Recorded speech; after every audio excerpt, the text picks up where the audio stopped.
Boa noite, pessoal. Começa mais um Poli em Pauta, aqui pela Rádio Santana FM, pelas redes sociais do Portal Poliforme e pela Rádio Santana FM. Hoje estou recebendo aqui no nosso estúdio o escritor e professor Estevão Machado, né, que escreveu o livro Ribeirão da Cidade da Gente. Né? Estevão, primeiramente, boa noite. Boa noite, Eduardo. Muito prazer receber você aqui nos estúdios da Rádio Santana FM. Eu que agradeço o convite a todos os ouvintes, internautas, todas as pessoas que estão ouvindo a gente nesse momento. Quero saudar com um abraço fraterno. Coisa boa. Juarez, como nasceu... Juarez não, vem. Estevão, ainda bem que é gravado, dá pra cortar. Corta. 1, 2, 3, grava. Vamos lá. Estevão, como nasceu a ideia de criar o livro Ribeirão Cidade da Gente? Conta pra gente. Veja só, o livro, ele é, na verdade, uma ideia coletiva. Então, já no final da eleição do ano 2024... Certo. Recente, né? É recente. Eu vinha conversando com o atual secretário, né, de Educação daqui de Ribeirão, com o Jonathan, da necessidade que Ribeirão tinha de ter uma obra para conversar com os alunos do ensino fundamental, dos anos finais do ensino fundamental, explicando não só a história, mas de maneira interdisciplinar a importância de Ribeirão.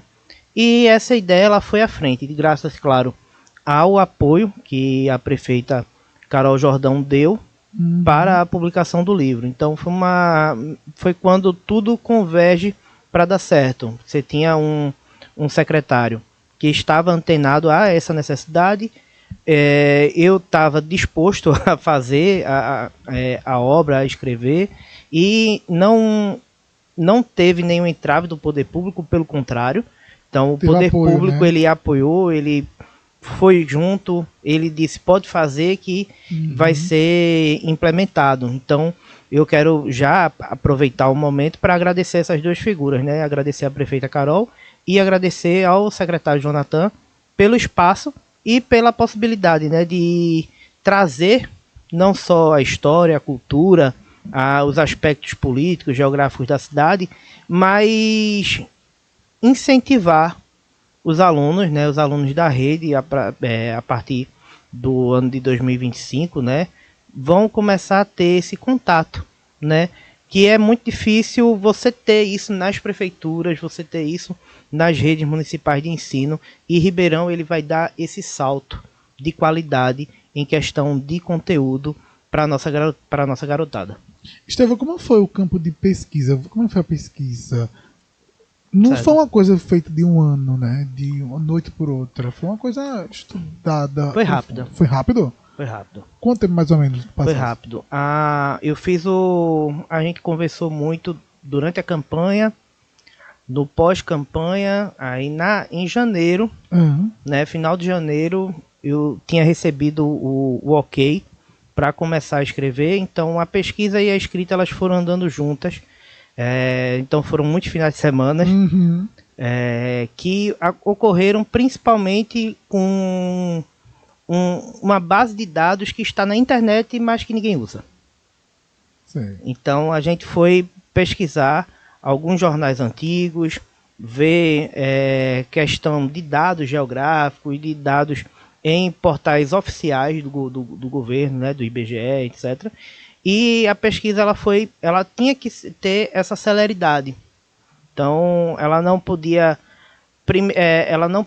se estender, porque a gente tinha prazo. Sim. Mas eu acredito que o resultado saiu muito a contento para o que foi proposto. Então a gente propõe de maneira didática, de maneira clara, entregar para o aluno dados, perspectivas sobre a nossa cidade, que até então muita coisa não tinha sido reunida em nenhuma obra. Então a gente teve que fazer isso com muita celeridade, e para isso que eu tive muito a ajuda da minha parceira, da Juareza, porque houve essa troca entre a pesquisa e a escrita, entre nós dois, e conseguimos escrever, eu acho que a contento, o que foi proposto. Quem é Juareza? De onde ela é? Juareza, ela foi indicada pela editora, né, para me acompanhar. Então a editora ela queria um escritor local, mas ela também indicava alguém de sua confiança, acho que já acostumada no trato, né, das obras didáticas. Então ela é, se eu não me engano, de Água Preta, município de Água Preta, mas ela me deu esse suporte e começou a me provocar mesmo, assim, nessa questão da escrita, dizer assim, eu estava escrevendo de maneira muito acadêmica, ela olhava para mim e dizia, Estevão, lembra que é para criança, lembra que é para jovem, que é para pré-adolescente e tal. Aí eu mudava a forma e foi assim que foi escrito. Estevão, qual foi o maior desafio de transformar a história e cultura local em um material didático? São vários desafios. Quais são eles? Veja só. Tá, você tem uma normativa, né, um conjunto de normas, que é a BNCC, que é a Base Nacional Comum Curricular. E a BNCC, ela traz que os sistemas de ensino, eles têm a possibilidade de trazer a história local para o currículo. E ela traz algumas pré-condições. Uma dessas pré-condições é, olha, você não vai transformar o aluno em historiador, não tem como. Mas ele tem que ter uma atitude historiadora, ele tem que ter um olhar diferente para o passado.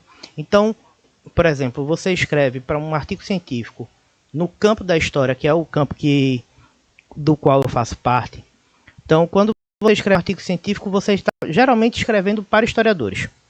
E aí você tem certos jargões, certos conceitos que quando você escreve, os historiadores vão saber. Uma das dificuldades para escrever para jovens e para um público mais geral é eu não posso utilizar de certos jargões sem ensiná-los o que é. Então eu trago uma situação, por exemplo.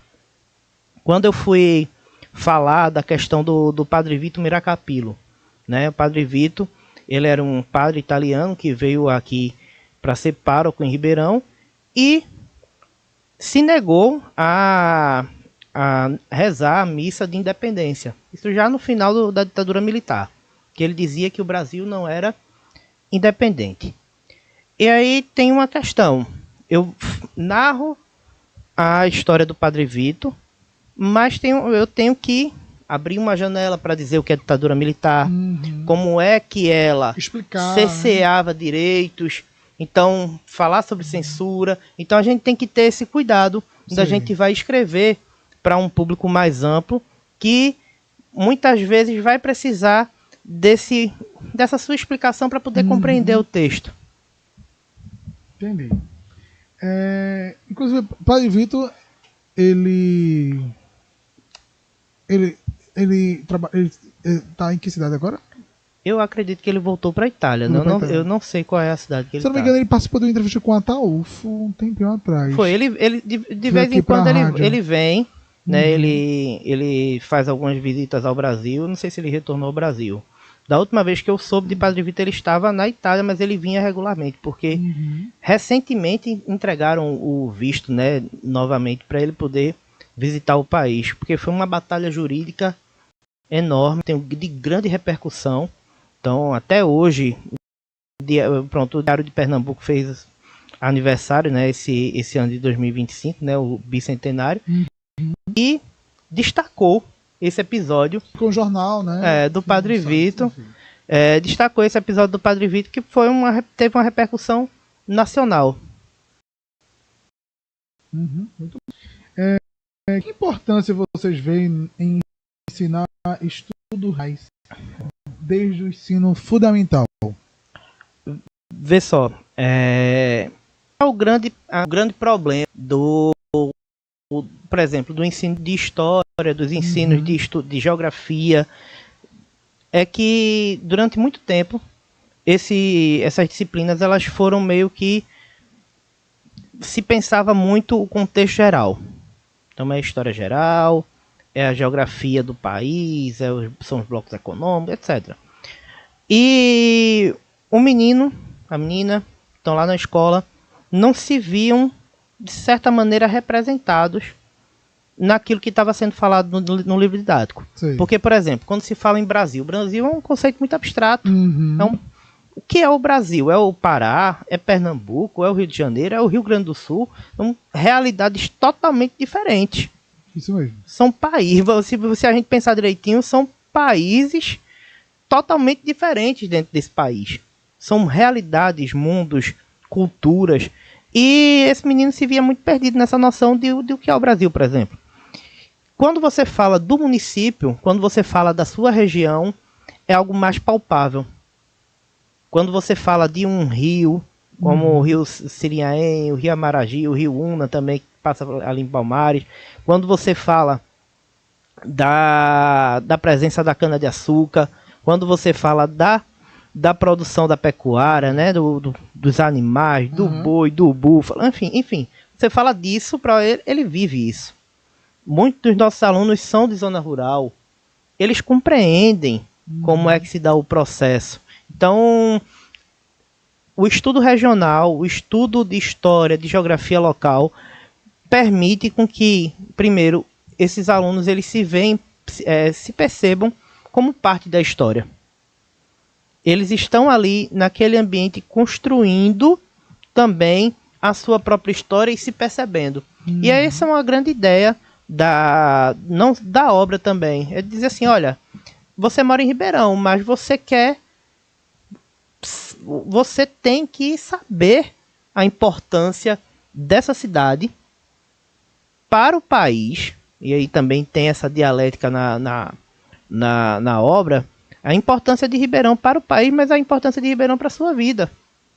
Então, seus hábitos são moldados por aquilo que você vê todos os dias. Então, a importância dos estudos regionais vem disso. Muito bem. Agora, o segundo bloco, vamos falar sobre história e identidade de Ribeirão. O que mais surpreende as pessoas quando conhecem a história de Ribeirão, professor? Tem muitas coisas, né? Eu acho que... Qual delas? Vê só, a figura emblemática, né, do José Mariano, né? Então, o José Mariano, ele foi um abolicionista, né? Ele foi líder de um movimento junto com o Joaquim Nabuco, que lutou pela abolição da escravatura aqui no nosso país, principalmente ali no Recife, e ele é filho da terra. Então ele nasceu ali no Engenho Laje, em Caxangá, né, lá em Caxangá, que hoje recebe, né, o nome, né, de José Mariano. Tem lá uma placa explicando, né, que ela foi utilizada da soleira da Casa Grande, de onde moravam os pais do José Mariano, e muita gente nem sabe. Existe essa casa ainda? Não, a casa... Então, muita gente nem sabe. Por exemplo, quando eu escrevi o livro, eu entreguei um exemplar ao meu orientador, que foi orientador do mestrado e doutorado. Entreguei a ele, a gente conversando, né? A gente foi almoçar juntos. E ele começou a folhear o livro, e quando ele viu a figura de José Mariano, ele olhou para José Mariano e fez: "O que é que o José Mariano tá aí? Ele é de Ribeirão, é?" Veja, o cara, pós-doutorado, universidade fora, conhece o José Mariano, claro, porque ele foi muito importante, mas ele não sabia que era filho de Ribeirão. Mas a história só não conhecia a origem. A origem. Então, aí eu fico pensando, se até ele não tinha essa dimensão de onde veio, imagine nós, né? E isso deve ser lembrado, né? Uma figura também muito importante que a gente esquece foi o Barão de Siriaém. Isso mesmo. Que tem uma rua, né? A rua Barão de Siriaém, ninguém sabe. Aquela rua ali, depois da prefeitura, a rua da Helsi Móveis, por ali. É, por ali. Ninguém sabe quem foi o Barão de Siriaém, mas o Barão de Siriaém era o dono do Engenho Ribeirão. Diga aí. Então, quando o Barão de Siriaém, ele foi acionista da usina Pinto e acionista da ferrovia que ligava Ribeirão a Bonito, que deveria ligar Ribeirão a Bonito, que só chegou até Cortês, né? Então era um cara de dinheiro, um empresário, mas ao mesmo tempo com um título de nobreza. Ele não era qualquer um, ele era um barão. E quando ele morre, ele deixa dinheiro para a Capela de Santana. Veja, já naquele tempo, Ribeirão não era nem Ribeirão. Ribeirão era um povoado. Um engenho. Que pertencia à Gamileira, né? Pertencia à Gamileira. Então, já naquele tempo, ele com força, habilidade política, ele trouxe uma estação ferroviária para Ribeirão. Então, grande parte do crescimento de Ribeirão enquanto cidade, a gente se deve ao Barão de Sirinhaém. Muita gente não sabia disso. E muita gente não sabe disso. Isso aí mesmo. Tá vendo como é bom a gente conversar um pouco dessas histórias? Quais momentos históricos vocês consideram fundamentais para entender a cidade? A gente falou esse momento, certo, né? Do Barão de Sirinhaém. Mas qual outro momento assim, fundamental para a gente poder entender a história da cidade? Momento fundamental. Mas a gente mora ao redor de canaviais, né? Então, Ribeirão é uma ilha permeada de Tem até uma polêmica, né? Quem precisa de canavial, escada ou Ribeirão? Pela documentação, várias cidades da região receberam o título de princesa dos canaviais. Quando você vai para o Diário de Pernambuco, tanto Escada, Ribeirão, Gamileira receberam esse título, né? Ribeirão conseguiu se sobressair, né? Conseguiu sobressair. Mas assim, voltando para a tua pergunta, né? Como Ribeirão ele é uma cidade, mas na verdade é uma ilha permeada por lavoura de cana-de-açúcar por todos os lados. Agora está mudando um pouquinho o cenário. Um episódio emblemático para entender a nossa cidade foram as ligas camponesas, né? A luta do trabalhador rural naquele final da década de 50, início da década de 60, o pré-golpe, né, do regime militar, a prisão do Gregório Bezerra. Então, o Gregório Bezerra foi preso lá na usina Pedrosa e foi arrastado praticamente até Ribeirão. Então, ele chega em Ribeirão, passa um tempo aqui, o delegado despacha ele para Recife. Então, um dos principais líderes das ligas camponesas, um homem atuante, né, membro do Partido Comunista Brasileiro. Cara, isso aí é a história do Brasil. Quando a gente fala desse movimento, a gente não está falando só de história local. E é isso que a gente tem que deixar muito bem claro. O local e o nacional conversam bastante. Então, eu acho que é muito emblemática a prisão do Gregório Bezerra e quando ele vem aqui para Ribeirão, porque ele vem preso, ele vem humilhado, ele vai ser levado também para o Recife e de lá vai ser reprimido, né, pelas forças do regime, e depois ele vai escrever um livro dele de memórias, né, que vai contar como é que foi toda essa situação. Muito bom. Tem outra pergunta aí também que a gente separou para você. A outra pergunta é o seguinte: como Ribeirão se diferencia de outras cidades da Mata Sul? Como de exemplo, você falou sobre que Ribeirão ganha esse título, né? Várias cidades da Mata Sul ganham esse título de princesa dos canaviais. Mas, entre esse e outros, né, o que diferencia Ribeirão das outras cidades da Mata Sul, que foi a nossa cidade ser tão querida e amada? Vou puxar para a história mesmo, né?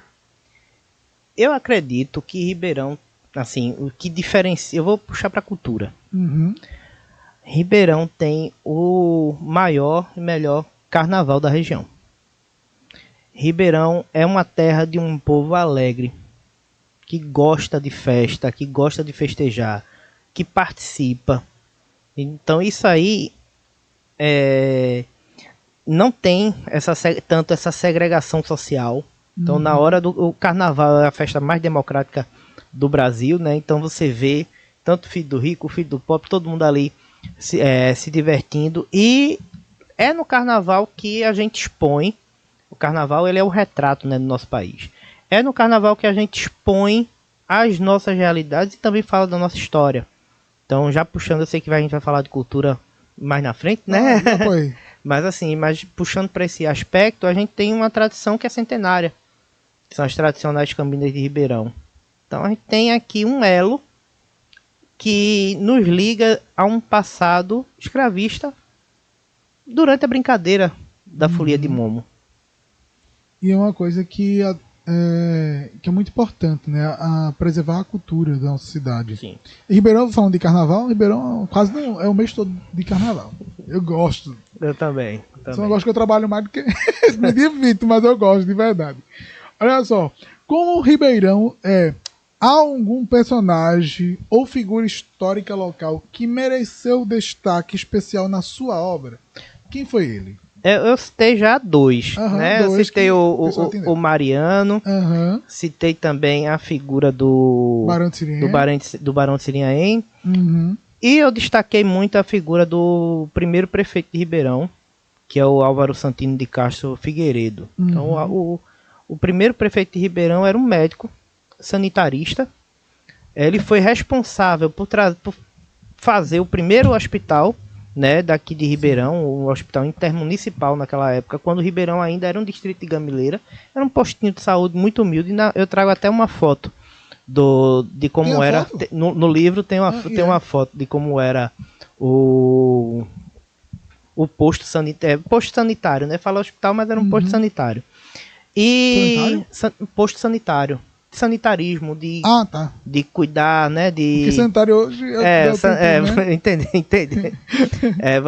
De sanar, né? Sanitário vem de sanar, de curar. Então, esse primeiro prefeito era um cara muito antenado. Ele estudou na Faculdade de Medicina da Bahia. Então, ele tem uma tese publicada lá na Faculdade de Medicina da Bahia, muito novo. Veio para cá, fez política, vivia entre Ribeirão e Recife o tempo inteiro, participava das associações de médicos aqui do estado. E quando ele deixou a política aqui em Ribeirão mesmo, de fato, ele foi ser professor da Faculdade de Medicina do Recife, que depois foi integrada ao UFPE. Então era um sujeito ligado, né, à intelectualidade, como tivemos outros também, né? De que forma o livro ajuda as novas gerações a valorizar suas raízes e tradições? A gente sabe que vem aí tecnologia, agora recentemente, e para trazer esse jovem para se dedicar a ler a um livro que conta a história da cidade, tem que ser muito curioso ou chamar muita atenção o livro. Conta pra gente um pouquinho. Olha, a gente tenta adotar algumas estratégias nesse caminho de conversar com a tecnologia, né? Então, certo. A adoção, por exemplo, de alguns QR Codes, né, ao longo do que está sendo debatido, para o aluno utilizar lá, pesquisar, sair do próprio livro, né? Porque você sabe que a gente está falando aqui, mas a gente tem um apelo quase que mágico. Então, muitas vezes você sabe que tem aquele conteúdo e tal, mas quando você vê no livro, no papel, com a tinta, você folheia, tem um caráter pedagógico muito importante. Muitas vezes, eu abri um parênteses aqui, muitas vezes o livro que entra na casa desse alunado é o livro didático. É o livro que o Estado fornece. Então, por isso é a responsabilidade muito grande da obra, né? É o livro que o Estado fornece.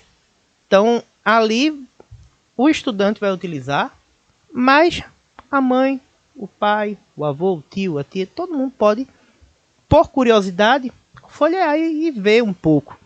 Então, você tem, é claro, um consumidor, né? Um consumidor final que você quer que leia e que extraia coisas ali do livro, mas tem uns efeitos colaterais benéficos. Você espalha para, depois que o livro ele sai e ele é entregue a alguma pessoa, você não sabe mais qual é o destino que ele vai tomar.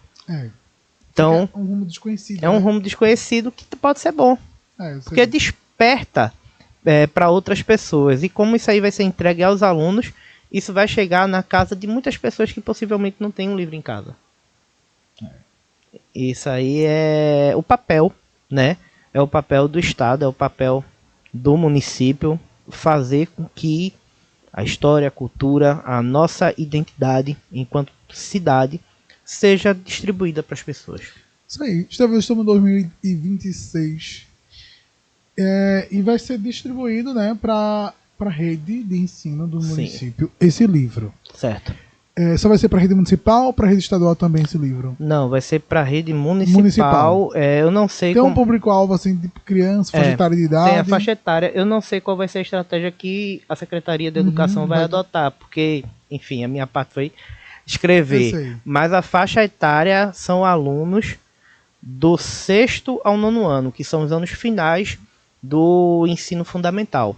Então é 6º, 7º, 8º e 9º. São 4 anos que vai ser adotado. Agora eu não sei, assim, sendo bem sincero, qual é a estratégia que a secretaria vai adotar. Se vai entregar apenas algumas escolas, se vai escolher turma, se vai começar... Não sei como é que vai ser. Mas assim, vai ser entregue. Isso aí. Agora vamos falar de educação e cultura. Como os professores podem usar esse livro em sala de aula da maneira prática e envolvente? Olha, como será a abordagem, mais ou menos? A abordagem, primeiro, assim, é aquela coisa que a gente vinha conversando. O livro didático, muitas vezes, é o primeiro contato dessa criança com o mundo da leitura, o mundo do livro. Isso. Então, a primeira coisa é ensinar como é que se lê um livro. Então, acho que a gente tem que, enquanto professores, às vezes a gente tem que ensinar o básico, mas o básico é importante. Então, o que é um sumário? Falar do título, mostrar uma ficha catalográfica, o que é, quais são as coisas que estão ali, mostrar a apresentação, os capítulos. Então, todo esse processo de se mostrar que o livro ele é composto por vários, por várias etapas de produção, por vários elementos, é muito importante. Então, isso aí, em primeiro caso. Segundo, é importante que o professor tenha em mente que aquilo ali não é um produto final. Não é um produto final.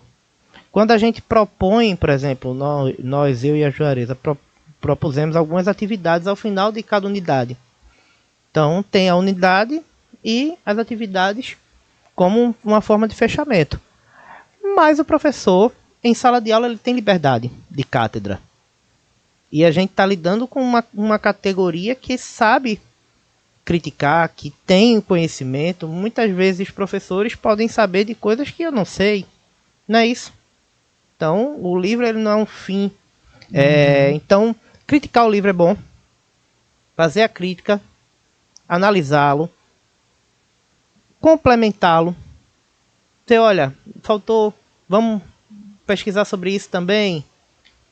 Utilizar, tem várias formas. Então, por exemplo, você está falando do meio ambiente. A gente fala da hidrografia da cidade, do clima, da vegetação.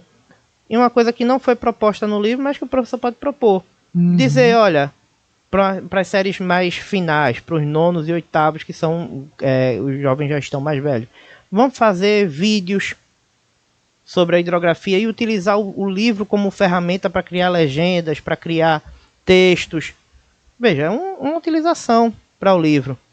Então, há uma inúmera possibilidade que o professor, com a criatividade dele, ele vai saber fazer. O que é que me deixa muito feliz, enquanto autor, né, enquanto escritor, é de proporcionar essa crítica a primeiro momento. Dizer assim, olha, estou entregando uma obra e a partir daí você também, enquanto professor, pode trazer a sua contribuição e dizer, olha, e aí é uma coisa assim que eu quero muito que aconteça. Dizer, olha, a partir desse livro, beleza, eu fiz isso aqui na minha sala de aula, que não estava proposto, porque a gente propõe.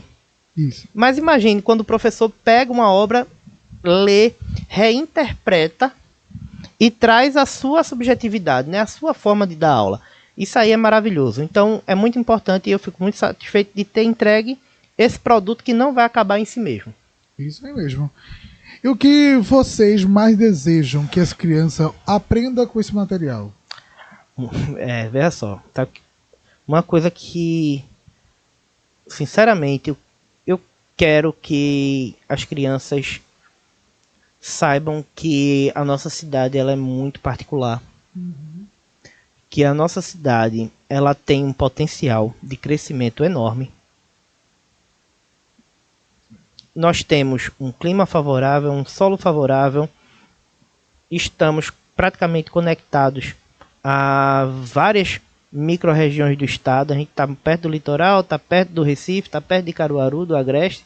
A gente está aqui, essa entrada da zona da mata, né, como falam, ela é um ponto de conexão com grande parte do estado de Pernambuco. Está muito próximo de todo mundo. E duas capitais. Né? De duas capitais. A gente está próximo também de Maceió. Então a gente aqui, praticamente a gente está nesse lugar, que é um lugar de privilégio, que basta a gente saber desse potencial e explorar economicamente, culturalmente, fazer com que a cidade ela cresça. Então a ideia é trazer essa noção de pertencimento para os alunos, fazer com que eles amem Ribeirão, que eles percebam a riqueza dessa cidade e de que eles que nutra no sentimento deles, na cabecinha deles, no coração deles, um sentimento de que eles podem sim transformar Ribeirão e fazer dela uma grande cidade, como na verdade ela já é, né? Só basta despertar. Muito bem. Ó, o livro fala sobre cultura popular. Quais manifestações culturais vocês destacaram? Já foi falar das cambindas, né? Que sim. Agora é hora de aprofundar mais um pouco sobre isso. Certo, eu fui um pouco mais adiantado. As manifestações, né? A gente falou basicamente dos blocos, né? Dos blocos carnavalescos, dos inúmeros blocos. Então não deu para falar sobre todos, né? A gente fez uma listagem do ano de 2025, né? A gente listou todos os blocos que saíram às ruas.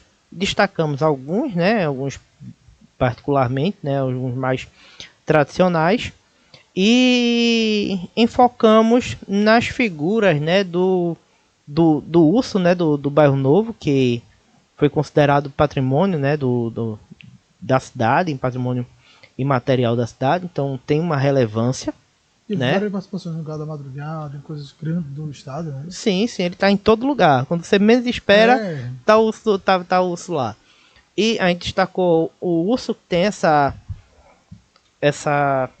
o urso é muito interessante, porque Laúça tem em todo lugar. Laúça tem em todo lugar, mas só Ribeirão conseguiu inovar com as Laúças. Isso mesmo. E ser copiado pelas outras cidades. Um dia desse eu estava no último carnaval, passei por Gamileira, tinha um urso um pouquinho maior, muito parecido com o urso do Bairro Novo, todo branco. Eu olhei assim, ó, você tá vendo? Isso é imitação. Não, mas é uma coisa boa. Por quê? Porque é um paradigma. Ribeirão criou esse paradigma desse urso. As coisas boas são boas mesmo de verdade quando é copiada. É, justamente. Aí ela é boa.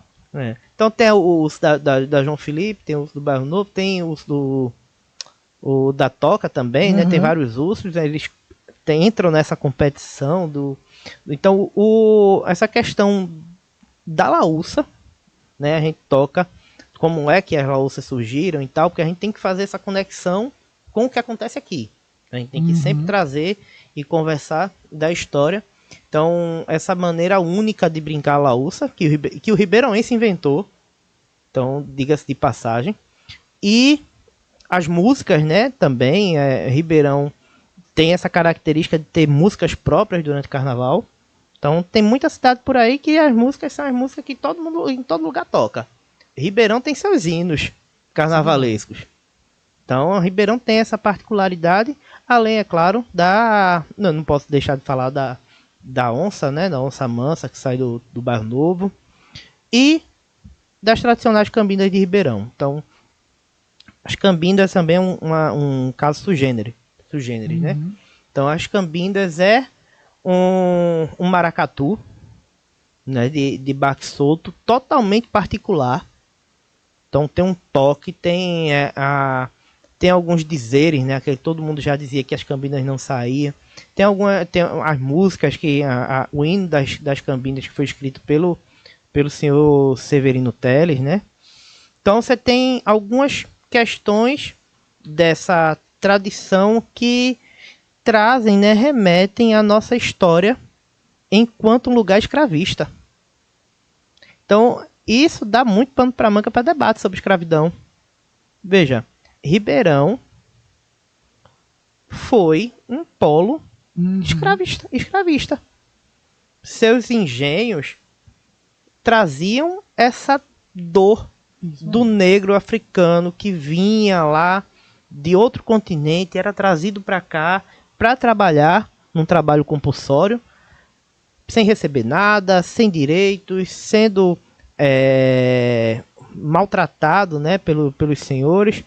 E muitas vezes o carnaval ele é utilizado pela população como uma forma de denúncia, como uma forma de mostrar à sociedade aquilo que muitas vezes a gente não pode falar no dia a dia. Então, as cambindas elas são uma oportunidade todo ano de falar que, olha, Ribeirão foi uma terra escravista, muita gente morreu, muita gente sofreu, muita gente enriqueceu os bolsos dos grandes latifundiários através da sua condição de escravidão. Isso aí, para mim, é talvez a maior lição que as tradicionais cambindas de Ribeirão trazem, essa noção da luta. Não é exaltar a cana-de-açúcar pela simples exaltação da economia, mas de trazer a dor e o sofrimento, né, do homem e da mulher negra no contexto de escravidão. Isso aí. Estevão, agora nesse quarto bloco vamos falar sobre meio ambiente cotidiano. Né? Ribeirão é cercada por natureza. Sim. E como o livro aborda o meio ambiente local? Fala pra gente um pouquinho. Certo. Vê só. O livro ele tem diversas unidades. E uma dessas unidades fala sobre sustentabilidade e meio ambiente. Vixe, pode falar. O áudio aqui tá ativado. Uma dessas unidades fala sobre meio ambiente e sustentabilidade. E aí nós destacamos essa presença, né, da zona da mata, do Ribeirão estar conectado a diversos lugares com biomas diferentes, né, do litoral até o agreste. E trazemos também um pouco das potencialidades, né, do nosso clima, do nosso relevo, a produção agrícola, a produção da pecuária, né, a produção de bubalinos, né, de búfalos, que é a maior produção do estado de Pernambuco. Temos aí Ribeirão, a FACO também, né? A FACO Ribeirão tem a maior população de búfalos do estado de Pernambuco, segundo o IBGE. E a gente não fala sobre isso. É muito búfalo. Eu não sabia não. Então, agora eu tô sabendo. Então a gente tem essa riqueza muito grande que vem, é claro, do nosso privilégio de estar numa zona da mata, com um solo muito característico, com um clima ameno. E a gente vai trazendo essas situações apontando para a preservação do meio ambiente. Então, fala sobre Ribeirão, mas sempre fazendo uma ponte. Olha, a gente tem que preservar o nosso rio, a gente tem que preservar a nossa vegetação nativa, a Mata Atlântica, né? A gente tem que fazer coleta seletiva do lixo. Então, há esse debate, esse entrecruzamento entre as características, né, da geografia de Ribeirão e a necessidade do aluno ter essa compreensão de que ele é uma parte totalmente ativa nesse processo. Esse aluno ele tem que ajudar a preservar o meio ambiente. E isso está tudo no livro. Há um olhar educativo para a preservação ambiental e o desenvolvimento sustentável? Sim, sim. É justamente isso que a gente toca nesse aspecto, né? De falar sobre como nossos alunos eles devem cuidar do meio ambiente, né? Fazer o descarte do lixo, o descarte dos restos orgânicos de uma maneira sustentável.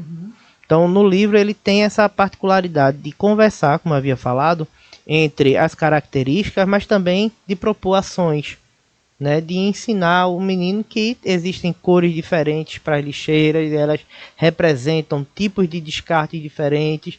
Isso tudo está dentro desse processo de fazer com que ele se eduque para fazer com que Ribeirão seja um lugar melhor. Isso aí. E o que o aluno aprende sobre o dia a dia cotidiano nas comunidades rurais e urbanas? Vê só, é muito interessante porque Ribeirão ele tem um contato muito grande do mundo rural com o mundo urbano. Vide aí as cavalgadas, a própria feira, né? Então inclusive, a feira... a foi considerada, desculpa atrapalhar, foi uma das maiores da Mata Sul, né? Se não me engano, em Ribeirão. Uma das maiores da Mata Sul. E a feira de Ribeirão é uma feira muito antiga, né? No livro a gente retrata como a feira ela sempre foi muito importante no cotidiano, né? O nosso mercado público, como é que ele surgiu. Então a gente vai fazendo esse caminho. Por quê? A feira, ela conecta a produção do mundo rural, certo, ao consumo do mundo urbano. Não é? O feijão, a farinha, tudo é produzido pelos agricultores da zona rural. Então, a gente tenta trazer esse debate para o aluno, que há uma conexão entre aquilo que é produzido no campo e o que é consumido na cidade. Isso aí. Agora, nesse quinto bloco, né, legado e futuro. Qual é o impacto que vocês esperam que o livro cause nas escolas e na cidade? Veja só, eu não sei te dizer muito o que vai ser, né? Mas é mais como você colocou, é mais um desejo. Eu espero que seja uma ferramenta importante para os professores, né? Trabalharem, para os professores terem um material com fontes sobre a história do município. E eu quero que os alunos tenham um carinho maior por Ribeirão. E esse carinho seja baseado nas potencialidades que o nosso município tem. Então não é aquele carinho por carinho, é um carinho por saber que a nossa cidade tem uma história rica, tem uma cultura rica, tem uma biodiversidade que merece ser preservada, né? E que a gente tem que atuar de maneira cidadã para construir um Ribeirão melhor no futuro.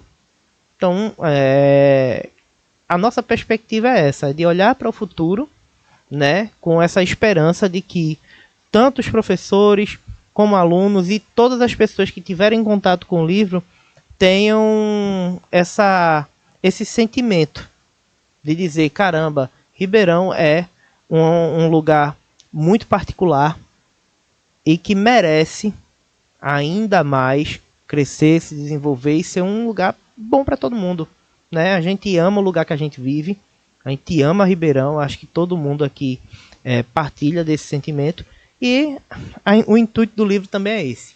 Eu amo minha cidade, eu amo Ribeirão. Quando estou em Recife, muita gente tem vergonha de falar de onde você é, né? Sim. Não, eu sou de Ribeirão, do interior da Mata Sul. Mesmo como é longe, um pouquinho distante daqui de Recife. 1h30, vamos dar uma hora de viagem, dependendo da viagem, mas como vai de ônibus, 1h30, digamos assim. Aí a pessoa é muito tempo. Pois é, muito tempo para chegar. Mas quando a gente tem um sonho, a gente corre atrás dele para realizar. E eu disse, não, Ribeirão é uma cidade maravilhosa. Tem um professor meu que é colombiano, coordenador do curso de logística. Teve uma vez que ele foi para Sergipe, aí passou aqui por Ribeirão. Aí viu o nome lá, né? Na placa, né? Ribeirense. Ele, Eduardo mora aqui em Ribeirão. Então, são assim, quando você tem orgulho de não esconder onde você é, as pessoas, quando você conta a sua cidade, como é essa cidade, como é aquela ilusão que as pessoas que moram em Recife têm do interior, as pessoas mudam. Né? Muda completamente e você faz parte, e você passa a fazer, como você falou, né? Quando o seu professor passou por Ribeirão, ele disse, aqui é a terra de Eduardo. É, isso mesmo. Então veja que impacto tem isso na construção mental da cidade dele. É, isso mesmo. Então toda vez que ele ouvir de alguma maneira sobre Ribeirão, ele vai lembrar de você. Com certeza. E ele diz que Ribeirão tem uma passagem muito parecida com a Colômbia. Assim, o verde e tal. Eles quando passa na Colômbia mesmo assim, quando nas estradas, muito verde. Aí diz que gostou muito de passar por aqui. Assim. Venha mais vezes, professor. Agora venha para conhecer Ribeirão de perto. Como a Prefeitura e a Secretaria de Educação apoiaram esse projeto cultural e educativo? Como foi esse apoio? Todo apoio, né? Veja só, um livro não se escreve só. De forma alguma. Então eu tive uma coautora que me ajudou, que foi a Juareza. Tem toda a equipe da própria editora, né? A revisão, a diagramação, enfim, a arte da capa. Então, o livro muitas vezes ele é idealizado, mas você precisa de outras pessoas para escrever. O livro é uma obra coletiva. E no tocante à Secretaria de Educação, no tocante à Prefeitura, a idealização foi uma idealização conjunta. Então eu já vinha falando, acho que eu falei até no início, né? No final do ano de 2024, a gente já vinha construindo essa possibilidade de escrita do livro. E no final de janeiro de 2025, houve o convite formal para que eu escrevesse, né, junto com Juareza, a indicada da editora, para a gente sentar e fazer. Então é uma obra que eu considero como uma construção coletiva. Por quê?